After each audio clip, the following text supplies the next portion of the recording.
Order! Order! You are an incorrigible delinquent at times. Behave yourself, man!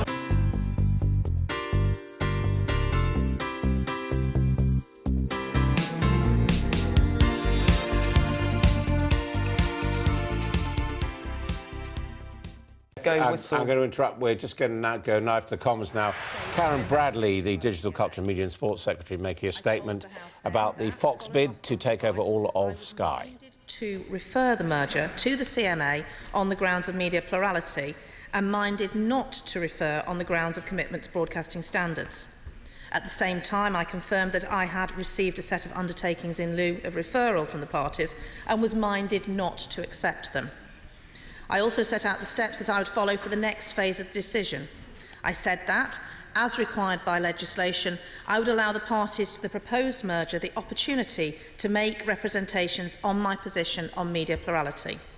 In the interest of transparency and ensuring that all the evidence had been considered, I would allow all interested parties, including the public and parliamentarians, to have their say, particularly on the question of commitment to broadcasting standards. I set last Friday as the deadline. As is very well known by the House, decisions by the Secretary of State on media mergers under the Enterprise Act 2002 are made on a quasi-judicial basis. This means that I must take my decision only on the basis of evidence that is relevant to the specified public interests. I must act independently and follow a process that is scrupulously fair and impartial. I have sought throughout this process to be as transparent and open as possible, and have kept the House informed at every available opportunity. In keeping with that spirit, I have come to the House today to give as full an update as I possibly can before it rises. I can confirm that I have received detailed representations from 21st Century Fox and a letter from Sky, which I will aim to publish, subject to statutory and confidentiality requirements, once I have taken my final decision. I also received a letter from Lachlan and James Murdoch on Friday last week, and a further letter from 21st Century Fox this Monday, which they have since published. The detailed representations from 21st Century Fox raise a number of points on Ofcom's public interest test report and the analysis underpinning Ofcom's recommendations, contesting its view that the transaction raises public interest concerns which justify referral to a Phase 2 investigation by the CMA. Neither of the parties have offered any further or amended undertakings in lieu of referral. I have received a substantial number of responses in relation to my referral decision. In coming to my decision on this case, I must take account of all relevant representations made to me. As a result, my final decision on referral can only be made after I have fully considered all relevant evidence on both the plurality and commitment to broadcasting standards grounds. Given that the consultation only closed on Friday, there has not been time to consider all the representations, and I am not in a position today to make my final decision on referral. What I can do, however, is confirm to the House that, having carefully reviewed the parties' representations and in the absence of further proposed undertakings, I am currently still minded to refer on the media plurality ground, and still minded not to accept the undertakings in lieu of a referral. To be clear, as I have said, I must fully consider all relevant representations before reaching a final decision, and I will take the time I need to look at the many I have received, balancing the need for careful consideration of relevant evidence with the merger parties' legitimate need for a prompt decision. However, I have prioritised considering the parties' representations and the detailed points they have made to me. While some of the points they have raised may benefit from closer examination by the CMA at Phase 2 in the event that the merger is referred, there was nothing in their representations that, at this stage, has led me to change my mind about the appropriateness of referral. Unless new evidence from other representations changes my mind in the coming weeks, the bid will therefore be referred to a Phase 2 review on at least one ground, media plurality. I thought it would be helpful to set out my current view to the House, given the public interest in this case, and also to the parties, so they can be as clear as possible about my intentions and the likely next steps for this bid. Bearing in mind the obligation to act promptly as part of this quasi-judicial process, I expect I will be in a position to come to a final decision on referral, including in respect of the broadcasting standard ground, in the coming weeks, and potentially during summer recess. Should this prove to be the case, and as I did previously, where stages of the merger have taken place outside of the House sitting, I will write to the parties informing them of my decision, as well as the leaders and speakers of both Houses, to the Honourable Member for West Bromwich East and the Chair of the DCMS Select Committee, who I was pleased to see reappointed last week. As I have said previously, Mr Speaker, I trust in making this statement to the House that this gives another welcome opportunity to discuss this important issue and further cements my undertaking to openness and transparency, and I commend this statement to the House.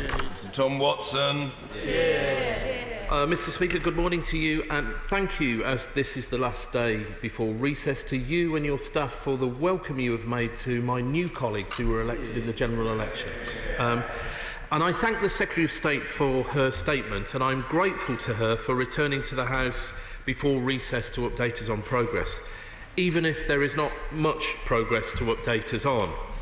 Mr Speaker, the last day of term is sometimes called Take Out the Trash Day.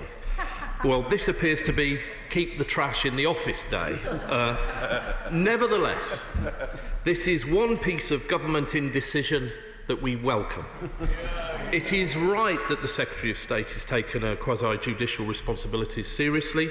She will be aware that whatever decision she makes, there is a strong possibility of judicial review by one side or the other. No doubt that has influenced her decision to tread carefully and slowly, and we respect her for that. 21st Century Fox's lawyers have already written a somewhat intimidating letter to the Secretary of State, trying to bounce her into a decision. We know that aggression is the Murdoch's modus operandi.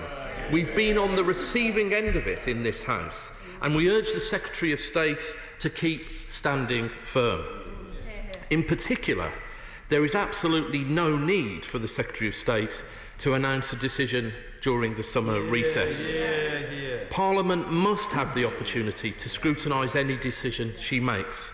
It is not her job to operate to 21st Century Fox's corporate timetable. They have to abide by the parliamentary timetable, and she should demonstrate to them that she is, as an elected representative of the people, who is in charge, not them. Last time the Secretary of State came to this House, she said that she was minded to refer the bid to a Phase 2 investigation on grounds of media plurality. She said it this morning. But that she was not minded to refer on grounds of broadcasting standards. She then invited representations on both grounds by last Friday. It's right that a Phase 2 investigation on media plurality grounds go ahead. But the broadcasting standards investigation should go ahead too. Compelling arguments for that have been made by my right honourable friend, the member for Doncaster North, and the right honourable members for Twickenham and Rushcliffe. Does she agree that this is as distinguished a cross-party alliance as anyone can imagine? And does she also agree that it is absurd that Ofcom are currently refusing to meet my colleague, the Right Honourable Member for Doncaster North, so that he can share his concerns with them? The truth is that the Murdochs have a history of regulatory non-compliance and of corporate governance failure, and that calls their commitment to broadcasting standards into serious question. Ofcom itself says that there are significant concerns about Fox's approach to ensuring Fox News content compliance with the Broadcasting Code. We saw in the phone hacking scandal that senior employees and executives at News International failed to comply with the criminal law, with acceptable standards of journalistic conduct, and frankly, with basic human decency. And we see in the ongoing sexual and racist harassment scandal at Fox News in the United States, where very senior employees behaved appallingly over decades and nothing was done. Evidence of what Ofcom calls significant corporate failure. Well, of course, the best way to get to the bottom of this corporate failure would be to proceed with the inquiry that has already been promised, which is specifically intended to look into it, Part 2 of the Leveson inquiry. Will the Secretary of State undertake today to get on and just do it? And I note that while the Conservative manifesto promised not to go ahead with Leveson 2, A recent parliamentary answer to me indicated that the government is still considering the consultation on it. I hope that this is another of the Prime Minister's many dropped manifesto commitments. It's not too late for her to do the right thing. And if she does go ahead with Leveson 2, she will have our full support.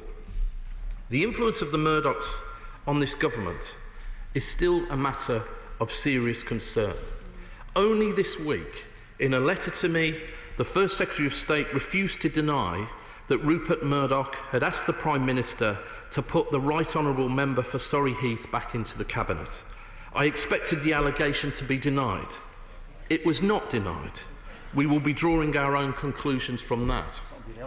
I have persistently asked the Secretary of State to publish the minutes of the meeting between the Prime Minister and Rupert Murdoch in the US in 2016. Will she commit to do that now?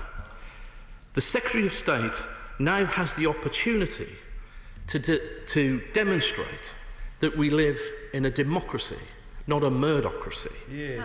Will she now undertake to prove who is in charge by not making any decision until the House returns in September? Mr. Speaker, the honourable gentleman asks a number of questions, and I will attempt to address as many as I can in the time that we have. There were a number of questions there, I'm sure he would agree. But I think it's worth me putting again the point that I am acting in a quasi-judicial basis under the terms of the Enterprise Act 2002, and under those terms, and also actually reflecting in the behaviour that we have made as government, the recommendations of Sir Brian Leveson when he made his Part 1 report, where he was very clear about the way that government should operate in regard to media mergers, and we have been cognizant of those recommendations throughout. But one of the things that I am required to do under the Enterprise Act is to act without undue delay, in the interests of all parties. And I think that's why I'm here today to say nothing I've seen so far has changed my mind, but I am going to look at all representations that I have received. There are in the tens of thousands of representations, many of which I have to say are identical to each other, but all of which do need to be looked at. And I will look at them all to see what evidence they provide. I was also clear that the Ofcom report on the Commitment to Broadcasting Standards test was clear. It was unequivocal. There were no grounds on which I can refer. I am therefore looking if there are new evidence, new substantive evidence that comes to light following the statement that I made, and I am going to make sure I look at all those representations. But in the interests of all parties, I will have to make a decision in sufficiently speedy progress to make sure that we can deal with the matters in line with the Enterprise Act. And that may mean that I have to make a decision before Parliament returns, which is why I am here today, and to be as open and transparent as I can be, and to make sure that I am as clear as I can be with Parliament and with colleagues as to the situation. The honourable gentleman asked the question about the Right Honourable Member for Doncaster North, and I have had sight of his letter this morning.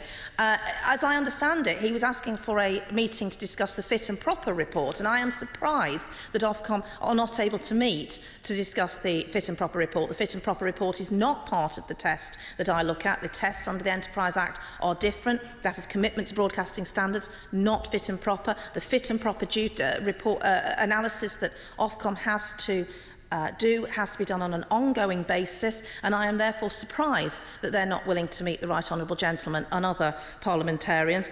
And I'm sure they will have heard my comments on that matter here in the House.